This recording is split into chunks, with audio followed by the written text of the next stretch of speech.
Gerakan karismatik di mana persoalannya? Gerakan karismatik adalah kekristenan yang palsu. Kekristenan yang palsu? Ya.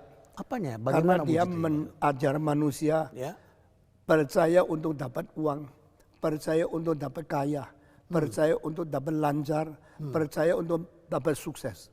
Itu berarti Allah tidak mengajar orang berkorban. Allah janjikan orang asal percaya dapat segala berkat. Itu pasti ajaran palsu. Bukankah gerakan karismatik itu fokusnya pada bahasa roh? Itu salah satu aspek yang salah. Karena bahasa roh, istilah glosa itu lidah. Bahasa Greka. Nah, lidah yang ada itu harus dimengerti. Tapi bahasa roh yang tidak dimengerti berarti tidak bisa diuji. Semua yang tidak tahan uji pasti ada palsunya. Karena tidak bisa diuji, tidak tahu artinya apa. Saya kira itu bukan bahasa roh yang asli. Bahasa roh yang asli bisa dimengerti. Kalau orang tidak ngerti kesalahan orang, tapi Roh Kudus akan membuat orang ngerti. Karena itu tugasnya Roh Kudus. Roh Kudus ada roh yang mengajar kebenaran kepada manusia. Tetapi karunia lidah yang tidak tanggung jawab, ngerti pokoknya bikin orang kaget lalu percaya. Saya tidak percaya itu benar. Jadi menurut tafsiran saya, yang benar pasti tahan uji. Yang benar pasti tahan uji? Yang tahan uji pasti ada caranya. Untuk dimengerti. Jadi Alkitab bukan menipu manusia, mendidik manusia mengerti kebenaran. Sementara kita lihat bahasa roh sekarang sudah mulai menjadi pertunjukan di gereja-gereja dan menarik banyak umat, tiba-tiba kemudian ditumpangkan tangan, semua orang bisa berbicara dalam bahasa roh dan banyak orang yang ketakutan dan juga kemudian tiba-tiba bisa mengeluarkan itu. Ada nggak contoh di Alkitab? Kalau tidak ada, jangan terima. Maaf karena ternyata terlalu banyak orang, terlalu bodoh, gampang ditipu dan mereka begitu mau saja karena mendapat faedah. Kalau sekarang ada seorang gubernur dikasih uang izin semua dikasihkan, saya mengatakan itu gubernur yang brengsek karena dia maunya uang. Uangnya saja. Kalau Tuhan pun bisa dicokot dengan uang, mana saya mau percaya Tuhan itu Tuhan asli? Tidak mungkin. Gereja yang bahkan gereja paling mewah di Indonesia, coba di mana? Di Jakarta, ada di Jakarta. Enggak, itu bukan paling mewah. Paling mewah di Jakarta. Paling mewah di Jakarta. Kokas. PRJ. Bukan, apa? PRJ, salah, bukan. Bukan. Apa dong? Paling mewah. GMS. Ada galerinya. Ada galerinya. Wah, ada galerinya. Wah, ada ruang konsernya. Oh, ini nih. NDC. Gilgal. Bukan juga. JPCC? Bukan JPCC pun bukan. JPCC biasa aja. Bukan. Ada gambar-gambar dari Picasso. Sumpah ada Picasso. Kita juga bisa pasang Pikachu kalau bisa. Kita Pikachu ya. Ada Picasso. Gokil juga. Baru dengar nih. Di mana coba? Deket kok, deket nggak jauh-jauh. Di Gading sini. Berarti iya deket. Tiberias. Bukan gereja yang paling menyerukan bahwa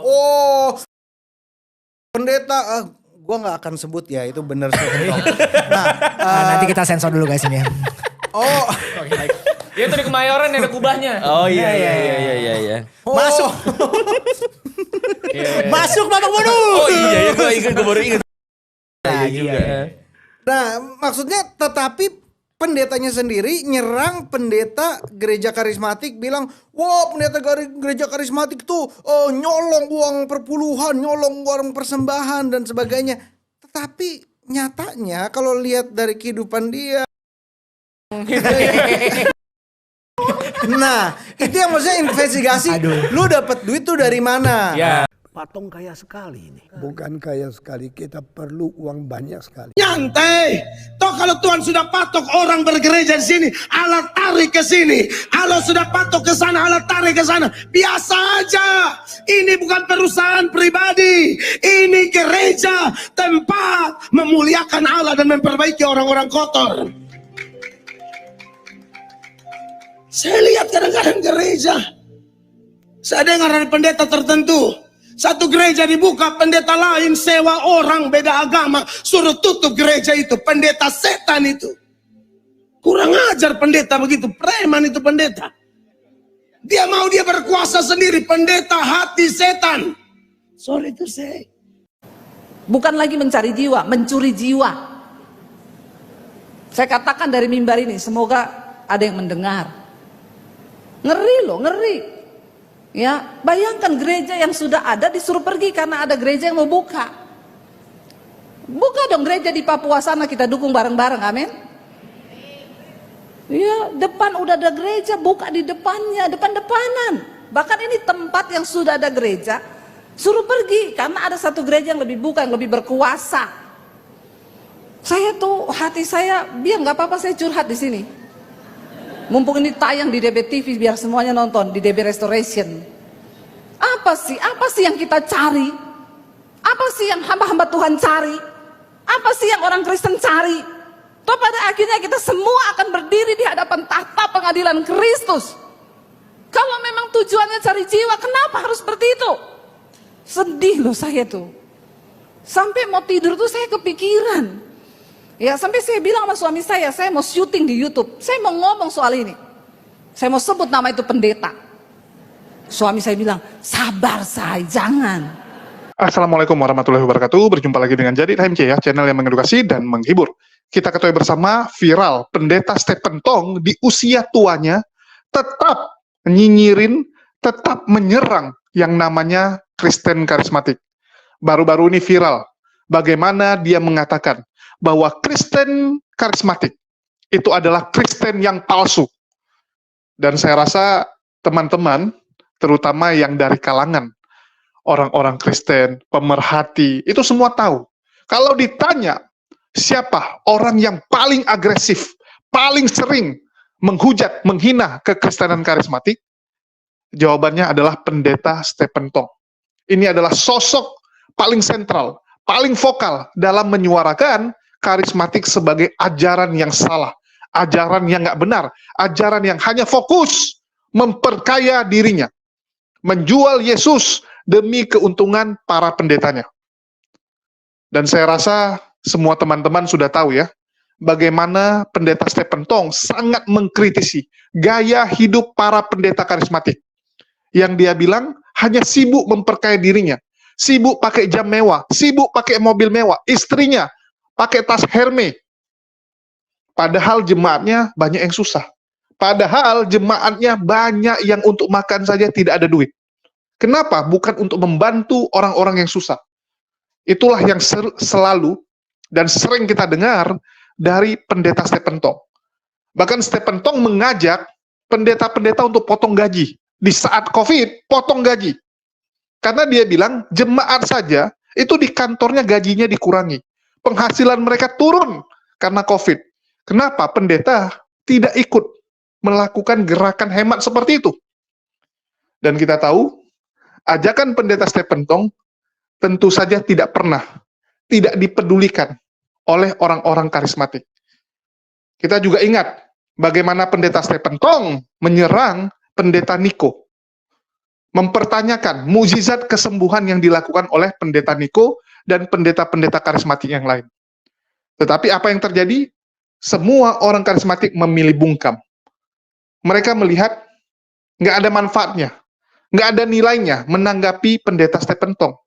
Karena kalau ditanggapi, yang ada ini jadi blunder. Yang ada ini akan makin panas. Dan mereka tidak mungkin bisa membuktikan tantangan yang dibuat, tantangan yang disuruh oleh pendeta Stephen Tong. Jadi lebih memilih mundur. Kita tahu Stephen Tong menantang mereka untuk menyembuhkan seluruh orang yang terkena COVID. Dan kalau mereka gagal, mereka wajib dirajam. Karena mereka sudah menipu, mereka sudah menyamakan dirinya dengan Yesus. Itu yang disampaikan oleh pendeta Stephen Tong dan sangat viral. Dan kita lihat di usia tuanya sekarang, pendeta Stephen Tong tetap sangat semangat untuk menyerang karismatik. Sangat semangat teman-teman. Dan setelah kita cek, setelah saya teliti, ternyata salah satu biang keroknya adalah pernyataan pendeta Geren Lumondong. Udah nggak pendeta dia ya, sorry. Geren Lumondong. Anak dari pendeta Gilbert Lumondong yang sempat viral karena meminta transferan sebelum jam 2 siang. Viral sepatunya yang sakti. Jadi karena Geren lagi viral, mungkin pendeta Stephen Tong melihat ini wajib diluruskan nih. Karena dia lihat banyak orang-orang yang tersesat. Banyak orang-orang yang mengikuti ajaran yang salah ini. Jadi pendeta Stephen Tong terpaksa ngomong. Apalagi sebelumnya ternyata Geren pernah menyindir. Pernah ya secara tidak langsung mengatakan bahwa ini Stephen Tong ngomongin kekayaan orang. Nuduh orang hanya pentingkan uang. Tapi dia sendiri kaya raya. Bahkan disebut oleh Geren Lumondong, gereja termewah di Indonesia, gereja termahal di Indonesia, itu milik pendeta Stephen Tong. Bukan orang karismatik. Bukan punya Pak Niko. Bukan punya Philip Mantova. Bukan punya Gilbert. Bukan punya Erastus. Tapi yang memiliki gereja termewah itu adalah Stephen Tong. Jadi Anda sebut orang jangan hidup mewah, tapi Anda sendiri juga sangat mewah. Sangat mewah gitu. Ya, jadi kita putarkan bagaimana Geren Lumondong menyindir pendeta Stephen Tong ya. Walaupun dia tidak sebut nama, tapi kita tahu siapa yang dialamatkan. Dan pendeta Stephen Tong juga terang-terangan mengatakan apa yang dia miliki. Nanti kita akan putarkan. Ini lu pada yang mungkin belum kenal, ini adalah Geren Lumondong ya. Iya. Anak dari pendeta Mega Church ya. Iya. yang kemarin habis ngebanding-bandingin jakat sama perpuluhan. Aduh. Iya. Ya, jadi karena ini anaknya Pak Johan mah yang lucu ya. Ini Pak Gilbert Lumondong, jadi kita mau tanya-tanya dulu background ini ya kan. Punya rasanya kayak gimana jadi anak seorang pendeta kaya raya? Gimana tuh rasanya? Sebenarnya sih gini ya, gue tuh nggak ngerasa bapak gue kaya raya. Memang kalau orang kaya rasanya begitu. Gak pernah ngerasa kaya. Iya kan? Kagak. Rasanya kayak bener-bener dibandingkan pendeta-pendeta lain, bapak gue kalau dalam tingkat pelayanannya itu sepertinya yang lumayan miskin. Serius. Di antara pendeta-pendeta. Di antara pendeta-pendeta dengan reputasi beliau dan tahun beliau bekerja. Siapa tuh, Kak? Misalnya. Boleh disebut nggak? Ya boleh lah kan. Gue nggak enak lah kalau ngomong misalnya kayak Om. disebut juga. Nggak sebut. Tapi itu kenapa? Maksudnya apa bisa bilang itu? Gara-gara beliau tuh emang dasarnya dan jiwanya penginjil gitu. Dia ngajarin gue dari kecil apa di rekening bank nggak boleh lebih dari 15 juta karena ya pasti Tuhan kasih makan kita apa-apa gitu. Jadi itu opanya bokap gue itu adalah pendeta GPDI lama. Nah, nonton TV dosa, baca koran dosa, terus abis itu minum obat dosa. Nah, terus menurunlah beberapa konsep ke bokap gua. Salah satunya adalah ya buat apa kita punya uang banyak? Tuhan kasih makan kita kok. Kalau ada saatnya kita makan di tempat yang mewah, ada saatnya kita makan di tempat yang biasa aja, ada saatnya kita makan di tempat yang emperan. Ya udah, itu memang ya porsinya kita pada saat itu gitu. Tidak boleh lebih dari 15 juta per rekening. Jadi banyak rekening. Kagak. Kan ada deposito, ada Bang Jago. Ada Bang Jago sekarang. Jago. Iya, ada di Bang Jago. Ada banyak banknya Ada jadinya. banyak. Berarti sekarang Pak Gilbert ini duitnya nggak lebih dari 15 juta nih Kak di rekening apa gimana? Apa udah berubah sekarang karena inflasi? Gue yang nggak lebih dari 15 juta dia. Sekarang nih, Sampai di sekarang? rekening nih. Iya benar. Kalau gue. Kalau lebih dia harus diapain? Ditarik pegang cash aja jadinya. Apa? Kalau lebih sih. Kalau ada transferan lebih dia cash ini. Kalau lebih? Kalau lebih ya kita bagi-bagi kan. Oh ya? Bagi ke siapa Kak Geren? Baginya ke teman-teman buat makan. Oh. Bareng-bareng. Ya gue juga duit banyak-banyak buat apa? Ya buat gaya beli jam tangan mungkin beli Gue mobil. gak suka jam tangan gue kelihatan doang keren. Kelihatan doang mahal. Itu Apple apa, Watch Apple? mati. Tuh. Oh mati. Serius. Mobil pakai apa Kak Geren? Apa lu jadi lu ngaudit ya? Ini kayak orang ngaudit ini. Lu ngaudit. Mobil Innova. Innova baru tapi. Innova gue pakai Innova itu baru berapa bulan lalu dibilang Peser mau ganti nggak yang baru? Gue bilang nggak mau, maunya yang ada captain seat. Abis itu diganti juga, udah diganti juga. Tiba-tiba nggak ada captain seat. Gue sampai bilang mau yang lama aja deh, ganti lagi yang lama, yang ada captain seatnya lebih enak gitu. Oh jadi kalau di gereja tuh ditawarin untuk ganti mobil berarti Kak? Bukan ditawarin buat ganti mobil, cuma kan ada certain expenditures. Kalau gereja gini, kita ngelihatnya gereja itu kalau misalnya udah besar, ngelihatnya harus sebagai seperti NGO. Oke, Pak Pendeta tolong jelaskan. Apa tuh NGO tuh? Non-governmental organization. Non-profit organization. Katanya NGO tadi habisnya, Kak. Ya iya, NGO itu kan equals non-profit, Oh iya, itu lebih general. benar-benar. Gitu. Jadi NGO itu enggak biar kuduskan kok cuci. Iya, menguduskan uang berarti kalau gitu ya. Iya. Gue gak tahu nih tayang atau enggak sih. Tahu juga agak ragu. Takut sih. Tayang. Ya udah. Nah, apa tadi? Tadi gimana, Kak? Kan tadi Kak Geren katanya lagi mau menjelaskan expenditures-nya. Oh iya, gereja itu kita harus lihat seperti non-profit organization gitu. Berapa lama, berapa besar, terus tingkat kinerjanya berapa banyak. Kalau misalnya gue di gereja itu wakil gembala berarti setara sebagai COO. Nah, dengan staff yang ada 40 orang, COO gaji setaranya dengan non-profit itu berapa kira-kira gitu. Nah, bukan cuma kita diatur oleh itu, tapi kalau misalnya dalam gereja kita ada dalam sebuah struktur besar yaitu namanya GBI kalau kita ya gitu. Kalau kami nih beda dengan teman-teman sama. Nah, kalau GBI itu nih gue bawa nih Tata Gereja Terbaru Iya, betul, 2021. Kenapa baca begitu emang penataan gereja rusak sekarang? Enggak, kan justru ditata. Iya. Nanya. Yang mau order bisa langsung dari saya DM @pastorgeren. Emang dijual itu? Enggak kan, enggak dijual kan itu? Gue gak tahu, gue colong. Ngapain jemaat beli maksud gue ya? Iya juga. Maksudnya Hidup aja berantakan pakai ditata gereja gitu. enggak ada tuh ada iya. peraturannya memang menatanya. Jadi ada peraturannya persenan-persenannya sampai dari per jutanya sampai per jiwanya berapa. Gitu persenannya buat apa, diakoniak, perlawan rutin, perawatan gedung. Karena listrik kan bayarnya nggak pakai bahasa roh gitu loh. Bayar semen, bayar bangunan tuh kan nggak pakai minyak urapan gitu. Jadi memang orang pikir tuh, wah ini gereja makan duit. Kalau enggak, misionaris diutus mau pakai apa, dengan apa? Apakah hanya dengan iman? Oh, pendeta itu nggak boleh terima uang sama sekali. Wah ini karena gini loh, gereja-gereja yang bahkan gereja paling mewah di Indonesia, coba di mana? Di Jakarta, ada di Jakarta. Enggak, itu bukan paling mewah. Paling mewah di Jakarta. Paling mewah di Jakarta. Fokus. PRJ.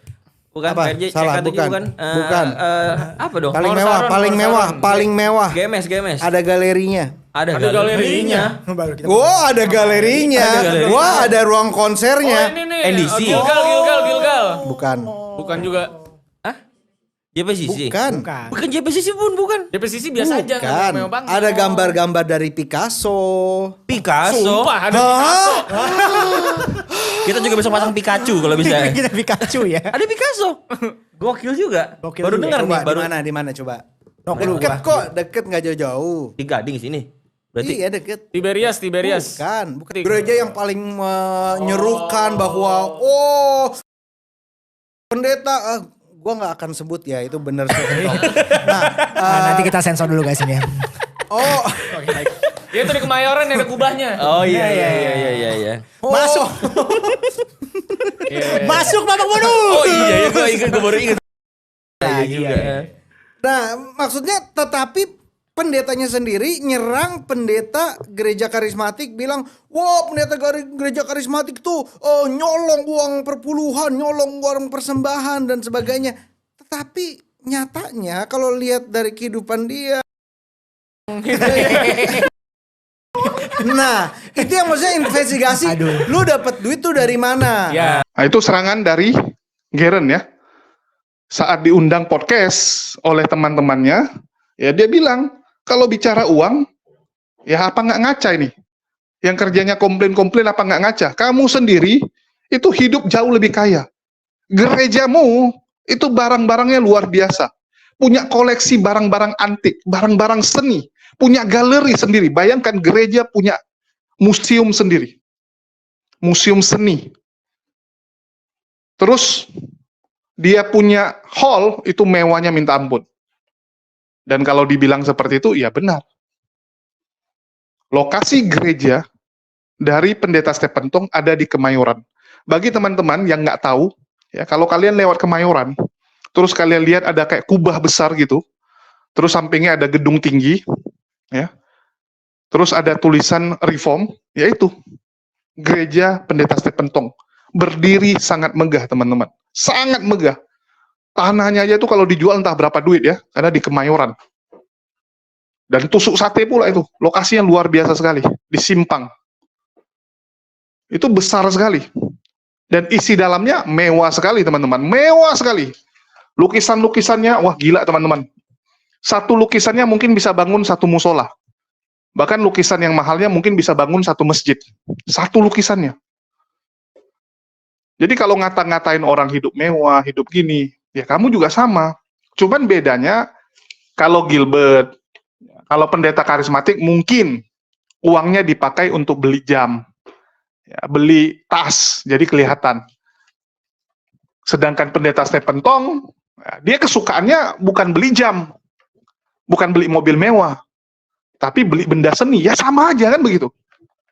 Ini kan tergantung hobinya, kesukaannya.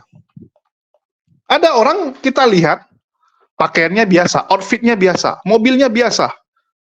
Karena dia memang nggak suka. Dia nggak suka menggunakan uangnya di situ.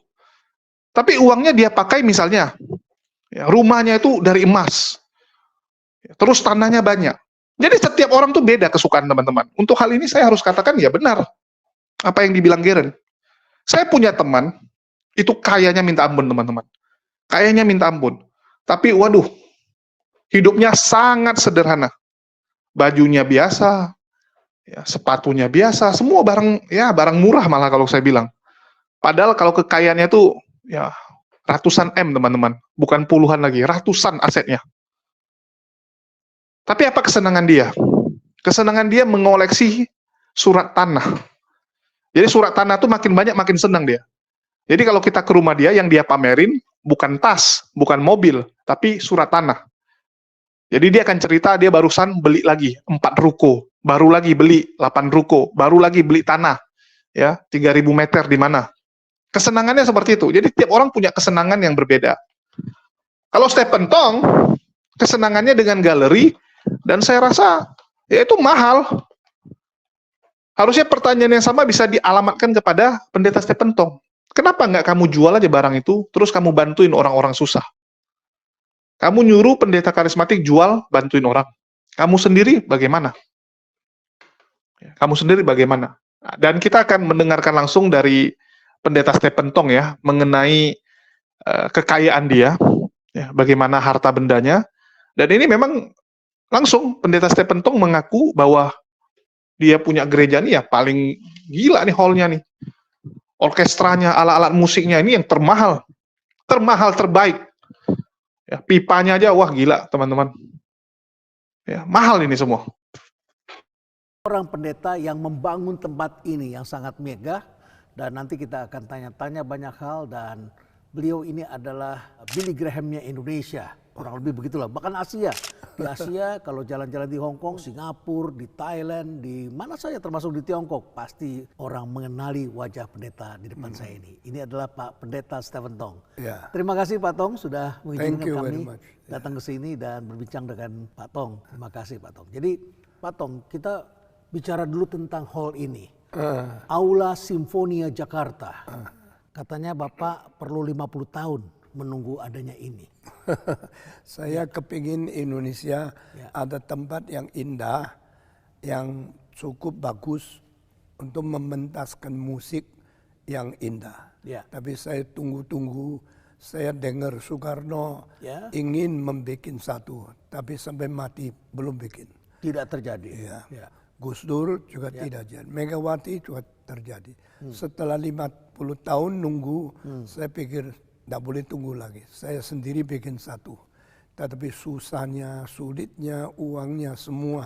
Tapi akhirnya bersandar sama Tuhan. Tetap Tuhan memberi anugerah dan kita genapkan ini. Habis dong duit Pak Pendeta Tong di sini. Ya, karena ada orang-orang yang suka musik juga membantu. Jadi kita sehemat mungkin, kita dengan sebisa mungkin menjadikan gedung ini bisa terbentuk dan bisa menjadi tempat pertama gedung musik yang memadai kebutuhan pementasan musik klasik di Indonesia. Dan dikatakan akustiknya tidak kalah dengan negara-negara di Asia, bahkan salah satu yang terbaik. Menurut satu konduktor dari Vienna, ini terbaik keempat di dunia.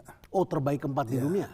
Pertama yang paling baik itu di Amsterdam. Nomor 1 di dunia Amsterdam. Itu namanya Concertgebouw. Kedua menurut dia itu ada di Berlin Timur. Namanya Concert Hall. Ketiga ada di Vienna.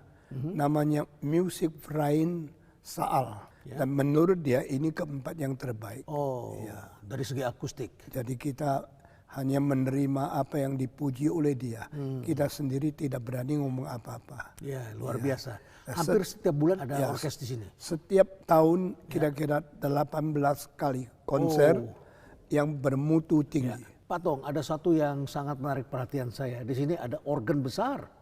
Sangat besar. Dulu saya lihat ada di Rusia, di Skandinavia, di Jerman, di Eropa ini banyak sekali. Tapi di Indonesia saya hampir nggak pernah lihat yang organ ini pipa dulu sebesar ini. Organ ini aslinya dibikin di Kanada. Dimiliki oleh satu gereja di Cleveland. Tapi gereja itu sudah mulai merosot dan dia jual itu. Akhirnya kita yang dapat. Lalu saya kirim dari Amerika ke sini, lalu minta seorang organis yang bikin betul organ dari San Francisco. Dan dia datang ke sini bikin betul semua ini. Jadi kita pasang di sini. Ini menjadi organ terbesar di Indonesia. Organ terbesar di Indonesia. 3.280 pipa. Kalau yang paling besar di dunia itu 17.000. Oh, 17.000. Yang biasanya yang besar. Di mana itu 17.000? Di New Jersey. Oh, New Jersey di Amerika Serikat. Kalau yang biasa yang besar 8.000. Di Indonesia paling besar. Setelah ini ada yang di katedral Katolik, ada yang di gereja GPIB yang ada di Gambir. Tapi itu semua hanya 1.000 lebih pipa. Ini 3.280. Luar biasa. Ini beratnya lebih 10 ton. Jadi tidak cukup hanya dibawa ke sini, tapi juga harus ada orangnya yang menyetel kembali. Iya, yang bikin betul harus ada orangnya. Yang stem harus ada orangnya. Bongkar di Kanada, simpan di satu tempat seperti gudang 2 tahun, bayar setiap bulan itu. Lalu akhirnya dikirim, uang kirim, sampai di sini pasang kembali satu-satu pipa semua. Semua itu berapa kali ongkos. Tapi kita setengah mati akhirnya tetap jadi. Pak Tong kaya sekali ini. Bukan kaya sekali, kita perlu uang banyak sekali. Perlu uang banyak sekali. Bukan kaya sekali. Kaya sekali itu sisa uang. Kalau perlu uang itu kurang uang. Kalau perlu uang kurang uang. Iya. Pelan-pelan sampai bisa jadi. Mesti hemat dan mesti baik-baik, pintar-pintar memakai uang. Apa artinya hemat bagi Pak Tong? Hemat, jadi yang tidak perlu jangan dibuang. Jangan boros, jangan korupsi, itu baru bisa hemat. Saya juga melihat dan diajak keliling melihat museum dan itu banyak sekali benda-benda bersejarah. Itu Pak Tong kumpulkan dari berbagai negara. Ya, dari puluhan tahun itu. Puluhan tahun? Ya, pelan-pelan satu persatu. Juga kita harus pintar-pintar mempersiapkan uangnya, pilih di mana belinya, akhirnya jadinya puluhan tahun. Pak Tong yakin itu barang asli semua? Tidak. Kebanyakan yang Cina punya barang asli. Oh, Cina punya barang asli. Kalau lukisan semua kopi. Oh, replika. Suruh orang gambar satu persatu, tapi dengan tuntutan yang tinggi, dengan mutu yang minta ada kemiripan dan ada kesetiaan kepada yang asli. Apa tujuan Pak Tong menyediakan museum itu? Apa karena senang saja punya barang antik? Saya harus mendidik bangsa ini, menghargai sejarah, mempelajari barang yang bermutu dan menikmati yang sangat berarti. Jadi itu adalah karya seni yang indah dari ini sejarah. adalah bersifat mendidik dan membuat bangsa kita lebih pintar mempelajari semua kristalisasi daripada bijaksana di dalam sejarah, di dalam abad-abad yang lampau. Karena barang yang berseni, barang yang bernilai tidak diganggu oleh waktu. Dan tidak diganggu oleh waktu. Tidak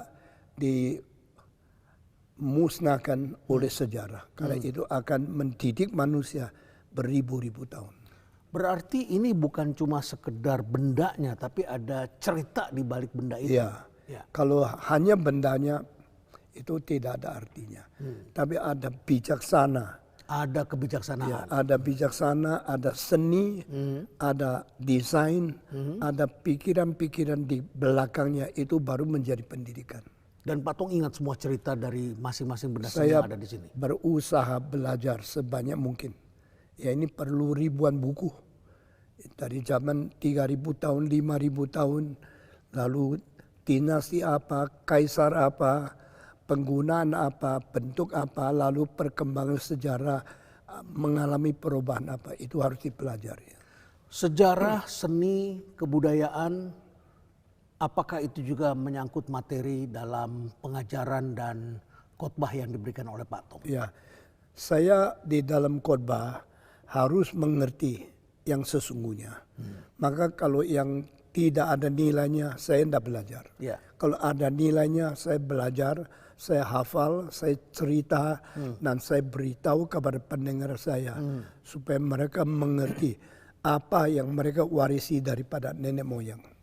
Ada cerita yang paling menarik yang Pak Tong masih ingat, yang penting dan sering diceritakan oleh Pak Tong? Ya, misalnya di dalam museum saya ada satu barang sudah 2.700 tahun. Itu kulkas kuno. Kulkas kuno 2.700 tahun. Di tengah itu ada tempat yang taruh anggur. Di pinggirnya itu ada lubang taruh es. Di luarnya ada cepitan yang lain. Jadi kelihatan itu seperti barang yang tidak ada artinya. Tapi kalau raja mau minum, dia buka tempat di atas, lalu dia ambil anggur yang sudah dingin sekali. Dia boleh menikmati apa yang kita nikmati di abad 21. Kayak gini, orang-orang kaget. Oh, ini kenapa ada ciduknya ini? Ini untuk ambil anggur di dalam. Kalau dibuka baru tahu 3 susun. Luar adalah satu yang menjaga atau mengkurungi. Dalam ada yang simpan. Tengahnya lubang untuk taruh es. Isolasinya. Itu seperti termos ya? Ya, seperti ini tapi besar. Itu dari peradaban Tiongkok atau dari mana? Dari Tiongkok punya. Tiongkok punya. Di Roma juga ada. Oh, Tiongkok ada, Roma ada. Ya, Roma tapi lain. Dia pakai kapal. Ya. Kapal taruh ikan, luarnya taruh es, baru dikasih kayu di luar. Tapi itu besarnya satu kapal. Nah ini cuma 1 meter lebih. Nah ini dalamnya ada tempat keliling untuk taruh es. Bawanya bagaimana ke Indonesia? Oh, itu saya kirim pakai kapal. Akhirnya sampai di sini. Ya, baik Pak Tong. Pak Tong kalau memberikan materi pendidikan dalam ministry yang didirikan dan kemudian juga khotbah, selain menyangkut soal sejarah, kemudian juga sering nyerempet kepada politik, filsafat. Semua hidup manusia pasti ada bijaksana yang mendukung dan yang mengarahkan kita menuju kepada hal yang terbaik, khususnya iman dan moral.